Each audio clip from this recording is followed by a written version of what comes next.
Eh bien les amis, on a vécu un très très beau match et une magnifique qualification du Paris Saint-Germain pour la finale de la Ligue des Champions qui se jouera le 30 mai à Budapest en Hongrie face à Arsenal.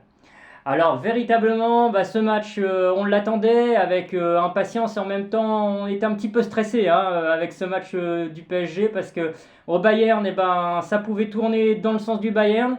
On savait que le Paris Saint-Germain pouvait le faire, pouvait accrocher sa place en finale, tenter le back-to-back. Mais encore une fois, on avait quand même une certaine appréhension.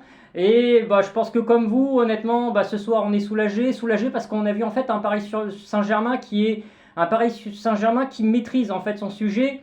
Et c'est vrai que depuis la saison dernière, on est quand même sur un petit nuage. Et que ce soit en championnat de France ou le Paris Saint-Germain finalement assure en championnat et gère ses matchs et surtout en début de saison à gérer ses matchs.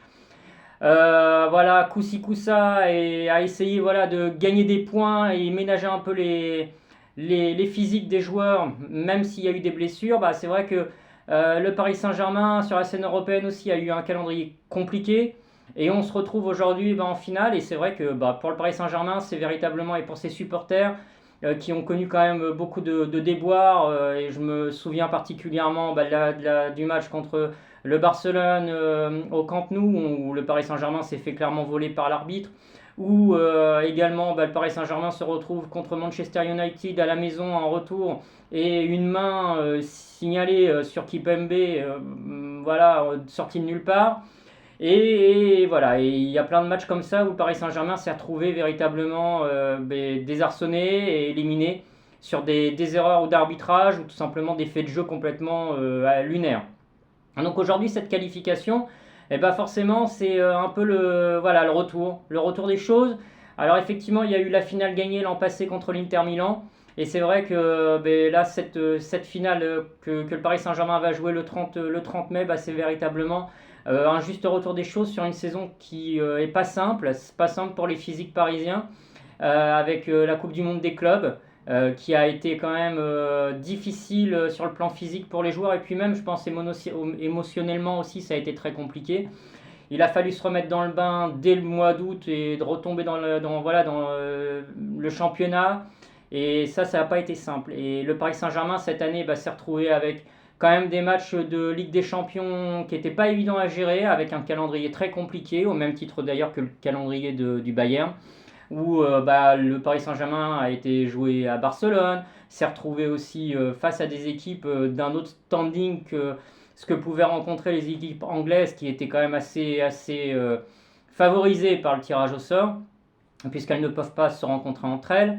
Donc véritablement, début de saison, on n'était pas forcément très confiant sur la suite, parce qu'entre le physique, le début de saison un petit peu quinca des Parisiens et finalement aujourd'hui le Paris Saint-Germain est en finale et je pense que pour tous les amoureux du foot c'est pas seulement le résultat, c'est aussi le jeu proposé par Luis Enrique, la maîtrise aussi dont fait preuve le Paris Saint-Germain, la maîtrise défensive parce que hier on a vu véritablement un match abouti sur le plan défensif. On a vu Marquinhos, Pacho qui ont livré vraiment une grosse performance.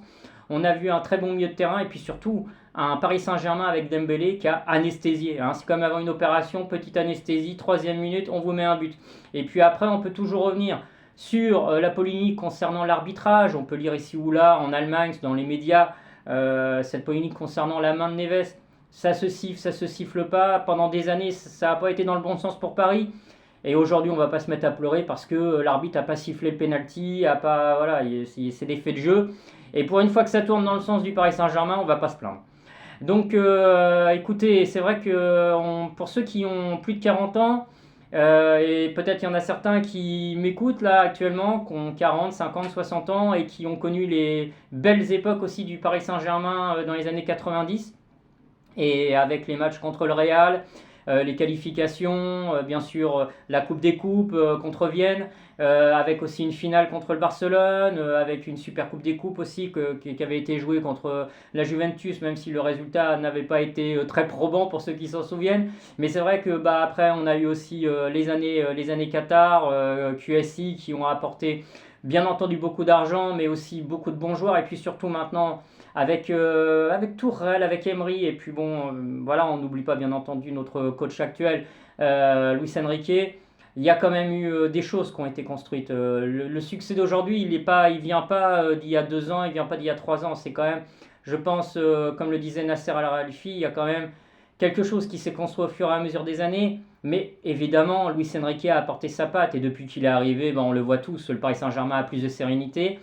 Même si parfois Luis Enrique nous met des équipes où voilà, impossible à déterminer 5 minutes avant le match, malgré tout, il faut bien avouer une chose, c'est que sa gestion de l'équipe, elle est tout simplement phénoménale.